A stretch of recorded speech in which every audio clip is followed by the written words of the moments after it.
The next person on stage is going to talk exactly about this, how trust is becoming the new part of the new economy and how it's changing the way we think and the way we buy.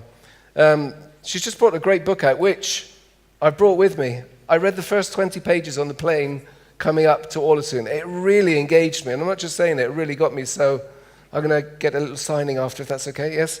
The book is called What's Mine is Yours, How Collaborative Consumption is Changing the Way We Live. Please welcome on stage Rachel Botsman.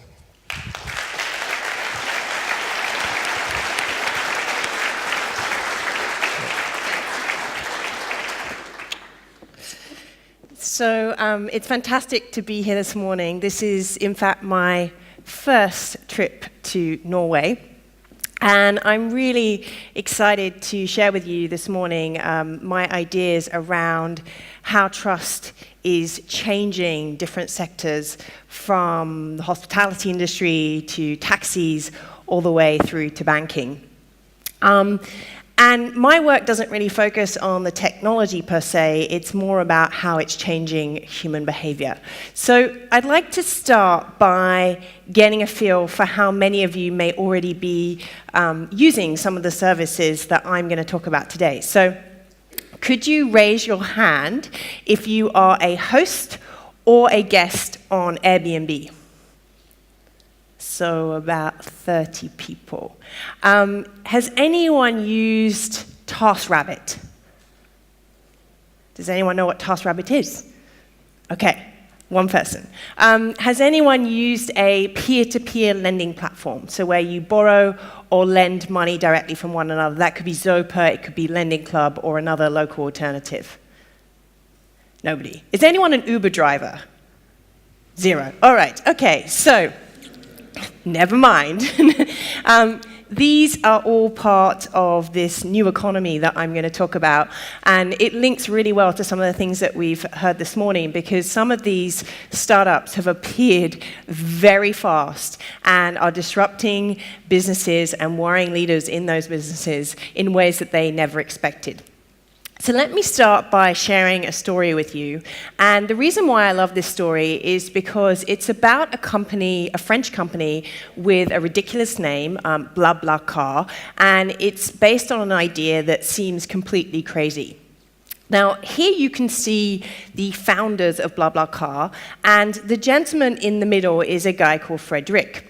Now, the story of BlaBlaCar started, in fact, around 10 years ago when Frederick, he was working in a bank, and he realized he hadn't made any arrangements to go home for Christmas. He hadn't booked any travel. He called every airline, he called every coach company, he looked at every train ticket, and it was impossible for him to get from Paris to his home village.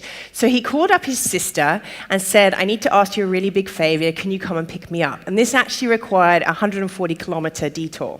Now, on the way home, both of them had the same observation, that it was crazy that this was a peak period, and yet every single car around them seemed to have one or two passengers.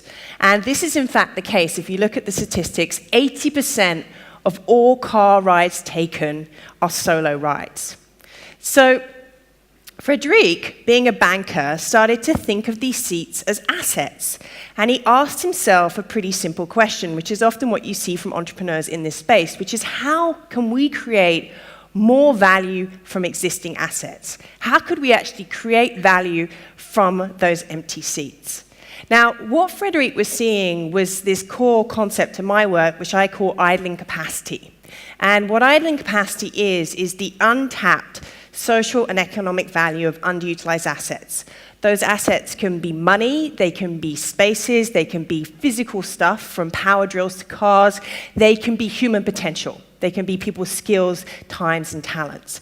And what we see happening today is how we can use technology to unlock that potential and make it liquid in really exciting ways. So, 3 years later, Frederic decided to do something with his idea, and he launched BlaBlaCar. It is a genuine ride-sharing platform that matches people who are traveling long distances with people who need a ride. Now, if this sounds crazy to you, this company has actually recently received $100 million worth of investment, and I will show you why. Now, the interesting thing about BlaBlaCar is on the surface, it looks like a story of efficiency. It looks like a banker who saw an asset and said, we could create a really exciting company about this. But the thing that interests me about BlaBlaCar is that this is a story about trust. You know, I remember as a child, my parents saying to me, never get in a car with a stranger. And yet here we have a $100 million company built on the principle of getting in cars with strangers. And the beautiful thing about BlaBlaCar is that you put up your social profile, a bit like the ones that you would see on Facebook, and you share things like, you know, do you have a dog or a cat, or what kind of music you like. But what they've discovered is the identifying factor of how people decide whether they're a good match is how much you talk in the car. So if you don't talk a lot, like my dad, you say you're blah. If you kind of want a little bit of a conversation, you say you're blah, blah, blah. If you're my mom, who would talk the whole journey from however long yours was, you say you're blah, blah, blah, blah. And this is how people are matching on this platform. In this story, which is dead true, it highlights two really important principles that are transforming industries in unexpected ways. Now, the first is often what is talked about with technology. It's this efficiency. So we now have the efficiency to match millions of haves with millions of wants in ways on a scale never possible before. And what that does is it transforms the dynamics of supply and demand, because now producers and consumers can connect directly with one another without layers of middlemen in between. But the ingredient that really interests me is this social glue of trust. How trust in the online world is changing the way we interact and trust people in the physical world. And that's what we're going to explore today. So it's these two ingredients of efficiency and trust that, I was going to share with you the impact of BlaBlaCar. So to give you a sense of scale of BlaBlaCar, it was founded in 2006, and it now transports more people every single month than the Eurostar. When the French transportation minister was asked for his biggest threat, his biggest competitor, he said, it's BlaBlaCar. BlaBlaCar could actually make many of the coach and train systems in France redundant, because these people are thinking about mobility in a completely different way. And this is a brilliant example of what I call the sharing economy. Now, you'll hear it get called different things: the collaborative economy, collaborative consumption, the gig economy, the peer-to-peer economy, but we'll use sharing economy today. It's basically a system based on taking underused assets, and whether it's for free or whether it's for money, sharing those directly between individuals. Now, it's interesting that you said I just wrote a book, because I actually wrote the book in 2009. And when the book first came out, it was a complete flop. I kid you not, I was at home in London when I got my first sales statement after 2 weeks. And this is, quite a big moment as an author, because you've often poured quite a lot of your life into it. And I happened to be with my grandma, and I saw that I had sold a grand total of 12 copies. So I called my publisher and I said, I think there must be some zeros missing. And they said, no one gets this book. And my grandma said, well, I think you're going to have a drink, because I actually bought 6, so you've only sold 6 copies. So it was a very lonely place to be for a couple of years, and I think it's because many people thought these ideas were hippie, or they just thought they were damn right stupid. They couldn't see that there was actually a massive revolution going on around trust and how that would change the nature of the corporation. And today is a very different story. As we saw at the beginning, these ideas are starting to emerge, but I'm going to give you some numbers today that show just how fast they're going mainstream and how many different sectors that they are covering. And the interesting thing that I've seen in my work is that these ideas, they really shouldn't work, because they require 3 different types of trust, and this is what I call the trust stack. So first of all, you have to convince people to trust this idea. So I'm going to trust a modern-day version of hitchhiking versus taking a coach or a train. You're trying to teach them something new. And the second thing is that they have to trust a new company. They have to trust companies that, in modern day, you know, they have kind of strange names: BlaBlaCar, Airbnb, Uber, TaskRabbit. And then the third thing is they have to trust another user. They have to learn to directly trust another human being versus placing trust and accountability into an anonymous corporation or just a company. And so it's really interesting when you think about sort of the trust challenge these companies are up against, and yet how fast this behavior is being adopted. And the reason why is because this hasn't actually come out of anywhere. Technology is, in fact, reinventing really old market behaviors. This is how society used to function. We used to trade, swap, barter, lend, buy directly from one another. And all that's happened is technology is changing the nature of that behavior. And we've seen this now happen in 3 waves. So in the first wave, we basically said, right, we're going to trust these computers, and we're going to get online, and we're going to share information over the web. We're going to share our information over email. And then in the second wave, we saw with everyone on the web, it made sense to connect these people. So that became the rise of social networks, things like Facebook and Twitter. Now, when everyone was connected, people realized we can share things. We can share music, we can share books, we can share photos, we can share videos, we can share daily thoughts. And I started studying this space in this phase because I was convinced that this had to go somewhere, that this incredible technology couldn't be about sharing photos and it couldn't just be about sharing music. And that's what we're starting to see happen now, this third phase of the trust evolution, where we are learning how to share houses, share money, share cars, share time in ways on a scale that have never been possible before. So what I'd like to do is share with you 5 characteristics that I think are important for any company, not just companies in this space, to embrace in this new age of trust. So the first one that I'd like to talk about is this notion of online trust to offline trust. So this is how we use digital tools to trust people face to face. So let me give you an example of what I mean by this. I'm going to share with you the story of eBay. Now, the interesting thing was when I was researching eBay, I'd heard the story that eBay was set up by Pierre Midia to help his girlfriend. Do you have Pez dispensers? Yeah? That, like the sweets pop out their mouths. So it was set up to help his girlfriend buy and sell Pez dispensers that she collected. And what I learned when I went into eBay was that this was actually a myth. And it was made up by their PR and marketing department because they decided that the true story was just too geeky.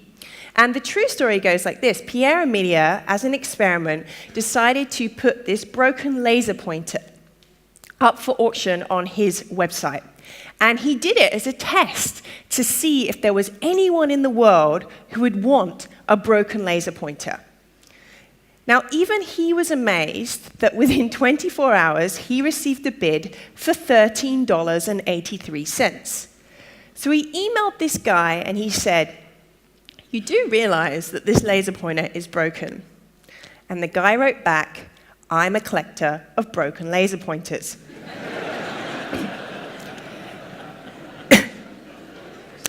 Dead true story. And that's when he realized he was onto something big.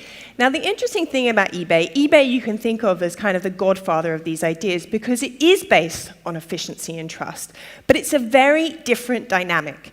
You know, I have a ridiculous pseudonym on eBay, which I will not share with you. This is not my profile. This is the profile of Haunted Pirate.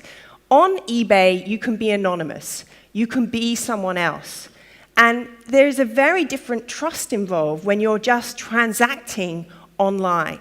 This doesn't require a high degree of trust. Now, what we're seeing in the sharing economy is something quite different. So bear with me, because this is going to sound a little bit ridiculous. I like to try and discover fringes of things, where ideas are going. And I discovered this company in the UK called Borrow My Doggy. Now, Borrow My Doggy is based on the insight, a very sad insight, that most of us are too busy to own dogs. So they've created this website where you basically share the ownership of a dog. So someone has the dog in the week, and then you get the dog for like 2 hours on the weekends. Now, I know someone asked me the other day, has anyone set this up for children? No one has set up Borrow My Child yet. But think about what's happening on Borrow My Doggy. This is very different from eBay. Here we have people trusting one another with often their most treasured possessions, and they're sharing these dogs. And so what's happening here is they're using these online tools, these mobile platforms, to find connections of people that they like and dogs that they like, but the interaction happens in the real world. I'm going to show you a little quick video that brings to life Borrow My Doggy. It has over 10,000 new users joining every single month. So let's watch this video. Borrow My Dog is a life-changing thing. It's great for dogs, it's great for people. It makes the borrower happy, the owner happy, and the dog happy. It surpassed every expectation in all the good ways. And most importantly, it's given us the flexibility that we needed, and at the same time, Darcy, love and companionship. Borrow My Doggy is really wonderful because when we go on holiday, we know that Maximus is having a fantastic time as well. It's just made a really good difference to my life. I was so desperate for a dog and I couldn't have one, and now just having one just 2 days a week. It's made me realise that also I don't need my own dog right now, and I can look after other people's dogs that need help. It helps me out, obviously, it helps Otto out, but actually it does help borrowers out as well. I feel like we've become friends as well, and it's nice to leave your dog with a friend as opposed to a kennel where you don't know anybody. Having somebody around with Fuggle, like all the time, it was fundamental for her to be happy dog as she is now. It's the best thing that's happened to me with regards to Leo. Leo's a lot happier, I'm a lot happier. We think Borrow My Doggy is absolutely awesome.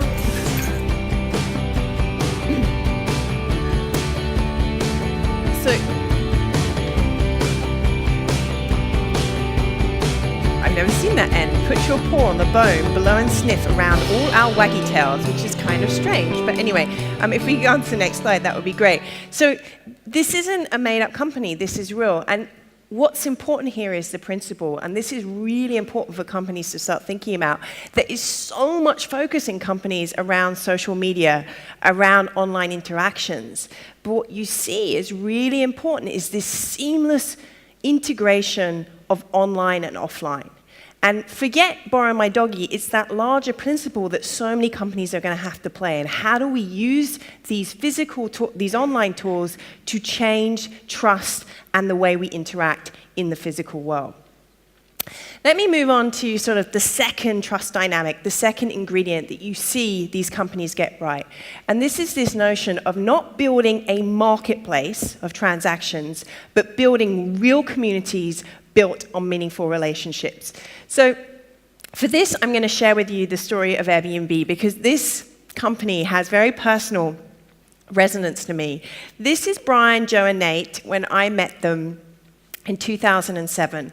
And this is them 7 years later when they just heard that they had received a $10 billion evaluation. So it is interesting what a little bit of success can do for people. But the amazing thing that when I met Brian, Joe, and Nate was they told me the story of how Airbnb began. And they were basically poor entrepreneurs. They were living in San Francisco. They were completely maxed out on their credit cards when they heard about this design conference coming into town. 10,000 people were coming into town. And all the hotels were sold out.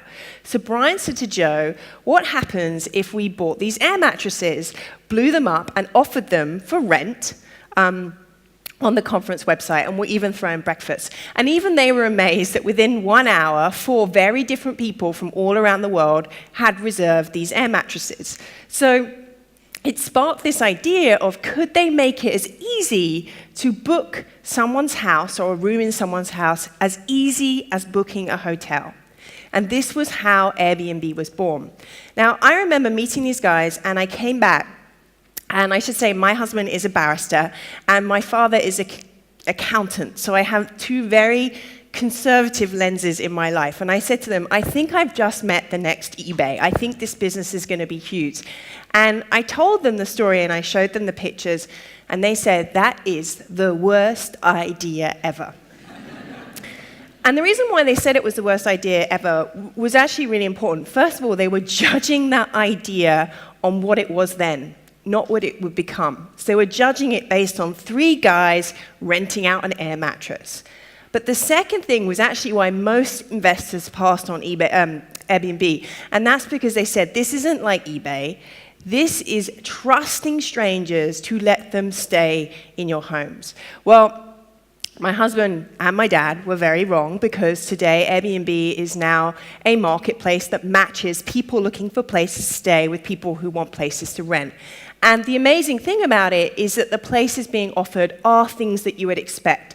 There's actually over 1,000 rooms available in Norway, and over 20 in Alesund as well, I looked up, which is quite interesting. So the places you can rent are people's homes, they're spare rooms, they are holiday houses. But the clever thing about Airbnb is that they recognized there was idling capacity in unusual spaces, so things like igloos, things like airplane hangars, things like tree houses. And the growth of Airbnb is truly staggering. So to make the comparison, it took Hilton Hotel years over 93 years to acquire a portfolio of 610,000 rooms. Airbnb passed that number within 4, and they now have over 1 million rooms in their inventory. And the amazing thing is, when you think about it, this multi-billion-dollar company doesn't own anything. It's an asset-light model. Basically, what it's using is it's using technology to facilitate access to an inventory that already exists. So this means it can scale up incredibly quickly. The interesting thing to me, and it was interesting to see that quote from Nokia, is how traditional players react to this kind of disruption. So I just pulled a couple of quotes. There are hundreds of them out there. Now, I want you to keep in mind that this was said last year. This wasn't 2008 or 2010. This was said by Mike DePatie in 2014. And he's the CEO of Kimpton Hotels, which is like a boutique brand. He said, we're priced at $200 a night. So they think they're going to get into the lower price market. I'm not totally worried about them. Which is very interesting that he's gone for the price rationale, because when you actually look at Airbnb, 50% of their properties are actually priced over $300. Their fastest growing category is luxury rental. This is from Bill Carroll, and Bill Carroll is a professor in hospitality. He's kind of considered the guru. He says it's always going to be niche and constrained by how many people want an Airbnb type of experience. Now, what he's referring to in an Airbnb type of experience is that people often want the services of a hotel. And again, this is a really limited view of this market, because what you're seeing around Airbnb, just like we saw on eBay, all this innovation around payments and security, you're seeing this whole ecosystem of services emerge. Whether that's cleaning, concierge, food delivery. So it's now possible to offer the services of a hotel in someone's room. But the interesting thing is that when many people talk to me about Airbnb, the thing that they miss is they think Airbnb is building a marketplace. And this isn't how Airbnb thinks it for itself. They actually don't talk about company. They don't talk about organization. They see themselves as one gigantic community of employees and hosts and guests where a seamless interaction happens between those different partners. Now, this is a really easy word to say, community. We're hearing lots of companies talk about it, but this is a company that lives and breathes community. And every now and again, I'm reminded by how powerful the notion of community is for Airbnb. So I met this host in Germany, and he told me this incredible story where he went to Berlin, and I met this guest in Germany, and he went to Berlin and he stayed with this host, and they were having breakfast together, and they started looking at one another, and they said, I know you. And the other person said, I know you too. So they did the typical thing. They went through school, they went through friends, and then they realized that one had stood on the east side of the Berlin Wall, and the other had stood on the west side of the Berlin Wall. They'd both been guards, and they had stared down the barrel of a gun at each other for over 5 years. And this is the power of these kinds of communities, that they can inject a humanness in the experience that we have lost somewhere along the way. The third characteristic I want to talk about is this evolution of what we call social networking to service networking. And it's really interesting when you think about it, the amount of time people invest in social networks. So what intrigues me is, what are we going to do with all these relationships and trust that exist in these social networks? There is too much energy there just to lie in Facebook. And that's what we're starting to see, is how people are taking these connections, these relationships, these trusts, this incredible web of knowledge, and applying it in really interesting ways. So let me share with you a couple of stories that show how this is happening. This is Leah Buskey, and she is the founder of TaskRabbit. Now, TaskRabbit, think of it a bit like eBay for errands. So what happens is that people post errands they need doing. They post things like cleaning and moving and delivery. And then these people you see in green shirts, they're called TaskRabbits. They bid to run the errands for the person posting. Now, this incredible thing on TaskRabbit is that IKEA actually discovered they are the #1 task posted on TaskRabbit, is help assembling IKEA furniture. So maybe that's the future of the business, is actually the service. And then the interesting thing about TaskRabbit is, just like Airbnb, is things get posted that you would never expect. And I like to watch and observe these marketplaces, and this is one that I found where it was a gentleman I discovered. He had a bad back, so he posted that he needed someone to jump on this mattress that he had bought for 2 hours to break it in, because the mattress was too hard. And if you can actually read this, it says, beers and cats are included. Now, 12 people bid to run this errand. Now think about this. It seems like a crazy person, right? And yet 12 people want to come into his house and jump on their mattress and pet cats and drink beer if they feel like it. Now, the interesting thing is that people are using their social networks to get things done in the real world. By the time that person shows up, they will have a really good sense of who they are. And the amazing thing that often happens is that this starts in sort of low service areas, so things like shopping, and then we see the same pattern start to disrupt different industries. So this is Nimba. It's a Norwegian startup, and it's one of the first to try and disrupt logistics. So you can apply exactly the same things to shipping and logistics. Rather than have this massive overhead and inventory of warehouses and fleets and maintenance, you create this platform and you crowdsource the people that can actually do errands and deliveries. So Nimba's actually come out of Norway and is now extending around the world. And it can also apply to high-end professional services as well. So we're seeing legal marketplaces. I can say this because I'm married to a barrister, but anyone who's hired a lawyer will know the pains of dealing with big firms. So now we have things like UpCounsel, where you can directly work with the lawyer for 60% less than the fees of a big firm. So what's happening here is one of the biggest shifts that we will see this century. And it's something that I call distributed power. And it's this notion of moving from these top-down, centralized pyramid organizations that were built for the industrial age towards these distributed, connected communities that are built on this new kind of trust. This is a completely different way of thinking about how we need to create, produce, and distribute goods and services. So on this distributed power, it requires a different kind of trust. It requires a different way of thinking about marketings and brands. And this is really this notion of this fourth characteristic, one that I call institutional trust to peer trust. So let's jump to the world of banking to have a look at how this is playing out. So there was this wonderful cover on Marketing Week in around 2007. It said, "In God we trust, in banks we don't." And it's really interesting when you actually look at the behavioral data around trusts and banks. And this quote from Charles Andrews, he's the founder of Zopa, this peer-to-peer lending platform, says it really well. What people talk about is they don't understand how the banking system works. They feel like they give them money, and then it sort of operates in this black box. And for years, the banks have got away with creating a system that is so complicated that the average consumer doesn't need to understand the way it works. And that is what is changing.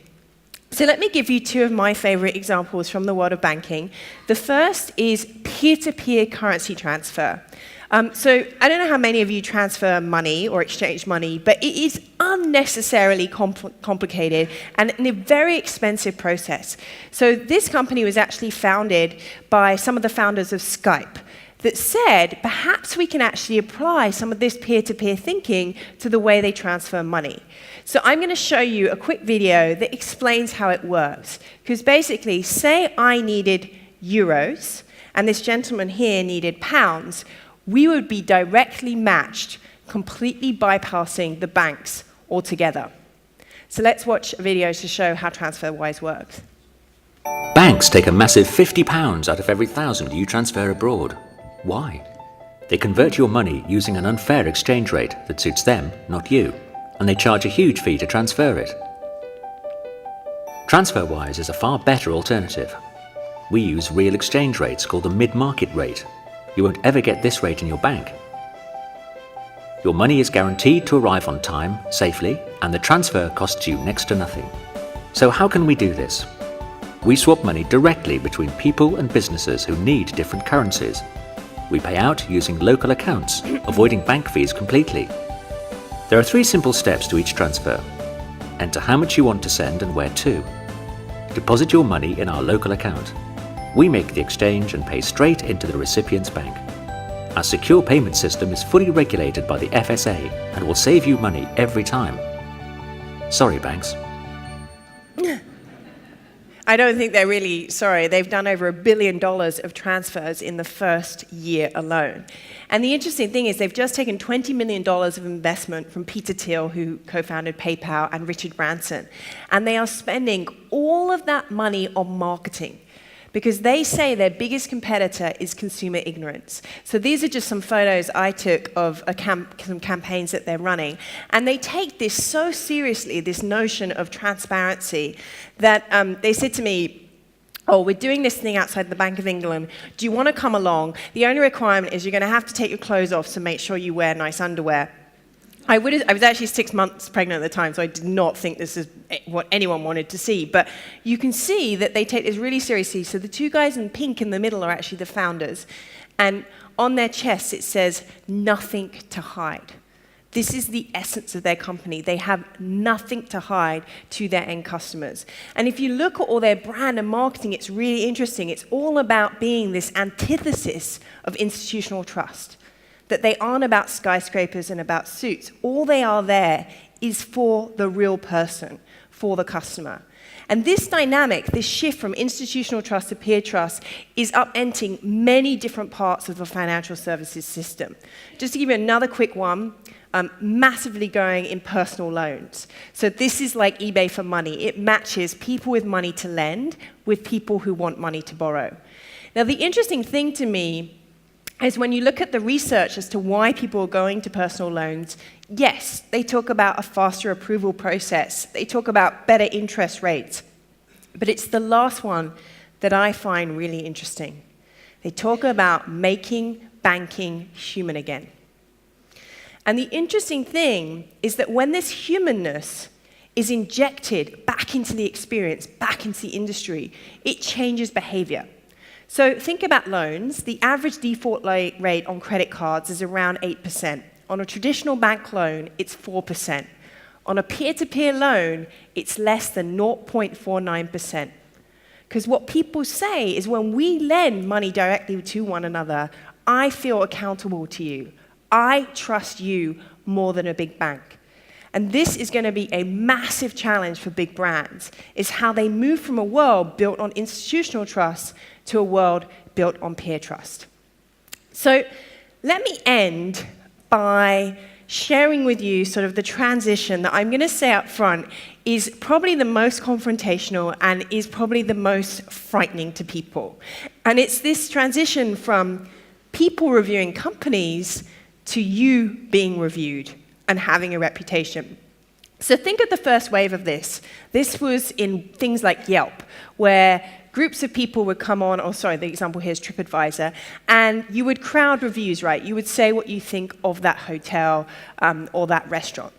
This kind of model doesn't work particularly well in the sharing economy, because what you're assessing here is how good the restaurant is or how good the hotel is. What you need in the sharing economy is a way to decide how to trust individuals, not institutions. Fundamentally, what you need to know is, can I trust this person? So let's look at this in a real context. So Uber, which I know is starting to get a lot of press here in Norway. For those of you who don't know, Uber is an incredible startup that is disrupting the taxi industry very fast. There are 3 different types of Uber. There is Uber Black, which are black cars and limousines. There is Uber Taxi, which is when traditional taxis are on the platform. But what is really frightening people is something called Uber X, or I think it's called Uber Pop here. And that's when people like us say, I could drive my car for 3-4 hours a day and earn some extra money. And the growth of Uber is truly astonishing. So Uber is now a 5-year-old company, and it is estimated to be worth over $41.2 billion. And I think this graph says it all. I mean, I think in the previous talk, we talked about how competition comes from strange places. The taxi industry never saw this coming. And I was recently with the transportation department in San Francisco, and they showed me this graph, and it shows how traditional taxi players have lost 2/3 of their revenue in less than 3 years to these on-demand ride-sharing platforms. Now, if you're sitting in the taxi industry, you sort of have to ask yourself, are we having our Kodak moment? Now, the interesting thing about these on-demand ride-sharing platforms is this is one called Lyft. It's actually Uber's biggest competitor. And if you think Uber is scary, Lyft seems completely ridiculous to people. So Lyft is generally just regular people giving rides. And because these taxis don't have any branding and they don't have any lights, the way you identify them is actually through these giant pink moustaches. So I was sharing this with my dad and saying, okay, this is now a $3 billion company, this is a $40 billion company. He said, this now really is ridiculous. He's like, how does this work? I said, well, the interesting thing is, these are the pink moustaches on Lyft. So when you book them, they show up and they have these giant pink moustaches on the front. And the interesting thing is that they work based on reputation systems. They work based on a 2-way rating. So no longer do passengers just rate drivers, drivers rate passengers. Now, I experienced the reality of this because I was recently in San Francisco, and my dad is very kind. He travels with me a lot. He helps me with my 2 kids. And he said, well, I need a way to get around. So I gave him my phone for the week. And I said, when you need a car, you just press this button and it will show up. And I got the bill at the end of the week, and I couldn't believe how much he had spent on Uber. But the other thing I realized, when I got back to Sydney, no one would pick me up. And so I asked this driver, why am I getting rejected by drivers? And he said, you have a terrible passenger score. So I said to my dad, what were you doing in San Francisco that I now have this shocking passenger score? And he said, well, it's kind of a bit late. And then Jack, who's my son, he threw up, and we didn't really clean it up. And then Gracie left some crisps on the floor. So I had experienced this notion of reputation becoming a currency. I had now been weeded out the system because my dad had behaved badly as a passenger. And this really is indicative of the future that we're heading into, where reputation has a currency that will become more powerful than people's credit histories within the next 10 years. So when you think of these trust shifts that we've talked about today, online to offline, marketplaces, communities, social networks to service networks, institutional trust to peer trust, company reviews to individual reputation, it has massive implications for the way we think about running our organizations. Many people today are getting very fascinated with the startups, with the technology itself. But what I think is more interesting is to see this period as of a transformation in how we can interact and trust people. And in that transformation, there are tremendous threats, but there is also a wealth of opportunities to inject humanness and transparency and accountability back into our systems. Thank you very much.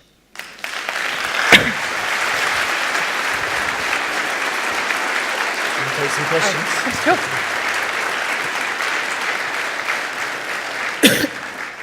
Fascinating stuff, really.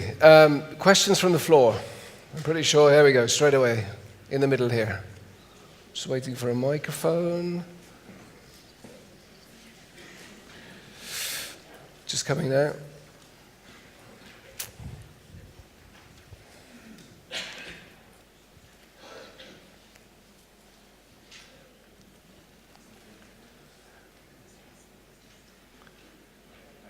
Is it on? Maybe you could just say the question and I'll try and repeat it. Actually, I would like to ask, firstly, if the sharing economy can really represent a risk for business, and if so, what can business do in order to reduce this risk? So does the sharing economy really pose a risk for businesses, and what do you think they'll do about it? So yes, in two key ways. So the first is because these companies think about assets in a completely different way. So they often don't have to own assets, or they unlock the value of existing assets. So they're really thinking about supply chains completely differently. So to give you a really different example, the telcos are suddenly being disrupted by something called FON, where someone has realized you could sell the excess capacity of your phone plan, because most people don't use their entire phone plan, and in exchange, wherever you travel around the world, you could actually buy into people's international plans. So can you imagine you're the consumer and then you're suddenly not hit with these roaming charges because you're tapping into another person in the country that you're traveling in? So that's an example of thinking of asset utilization that could really upset the telcos. And you can apply that to almost every different sector. And then the second thing is this trust dynamic, is that this complete transparency, this notion of everything we do is for the customer versus maximizing return for the shareholder is where a lot of companies are going to run into trouble. I mean, the banks, in response to TransferWise, they can't get their head around that they want to charge the least amount of money to give customers the maximum amount of return in the fastest time for the transfer. Shouldn't that be what their business is about? No, it's about charging money on both ends, the lowest rates, so that they make money on the spread. So it's a complete flip in thinking around customer value. Just to challenge you on that a bit, a bank, I'm not a banker by the way, but a bank would say, we need to earn money. The more money we earn, and they admit that they earn money, the more money we earn, the more money we can lend out to businesses to run their businesses.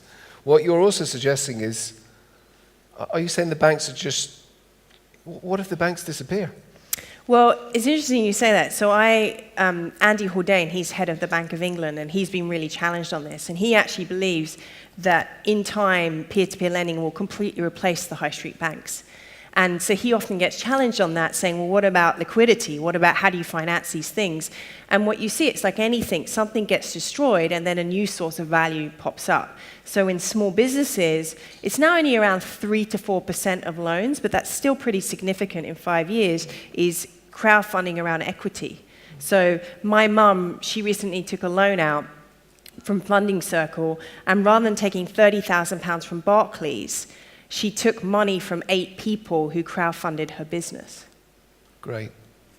Questions? Here's a question at the front here. I think the microphone is working now, is it? Yeah. Thank you for a very nice speech. It was very interesting, but some of the challenges we see with this disruptive technology is also the laborers' union. What about them? They are also more hesitant. What about their rights? Because now you are much more exposed to your performance. So if you do not perform, what is happening then? Who will take care of those not performing? So it's a great question. And way beyond the sharing economy, how we think about labor, jobs, and work in a distributed model where you're not employed by a company is one of the biggest, it's the biggest question that we need to ask, especially in HR. The interesting thing is that when you talk to many of the providers, so the people actually providing these goods and services, they don't want traditional jobs. They don't see, and this is not general, if you actually look at the data. So Lyft drivers, for example, 75% of them would never go back to a traditional job, and 85% of them would never go back to driving a traditional taxi. So they don't want traditional benefits. They understand there's income disability. The thing that concerns them the most is transferred risk. So this is actually an opportunity for insurance, right? Like, so when risk used to be absorbed by this corporation and now it's absorbed by an individual, how do you transfer that liability? And that's what most of them are concerned about. So they like the freedom, they like the independence, they like the control, like health benefits, vacation pay, they'd rather take the freedom, but it's this shift in risk and liability that really concerns people. A lot to think about there. I mean, just to sort of wrap up now, fascinating stuff. I still think that the borrow my child thing would be a great idea. I have the same. But on a serious note, if we ever get to borrow my child, doesn't that this whole thing is about restoring trust and faith? Sounds a bit hippie, but it's like restoring faith in humanity in a way, isn't it? We're beginning to trust each other again, and I think that would be the ultimate barometer. If we're willing to, borrow my child for an afternoon with a stranger, I think humanity has come a long way. Don't you think? Or has humanity just gone back to being in a village where it takes a village to raise a child? Wouldn't that be great? And so maybe it is, less about keeping up with the Joneses and getting back to know them. I don't know. Maybe that's what I hope, that it doesn't just become this massive commercial success, which is what is dominating the media, is that we remember that there is a human interaction that is involved, that is the reason why many people try these services in the first place. So. Fantastic, Rachel. Really fascinating. Thank you. Thank you so much for coming. Thanks.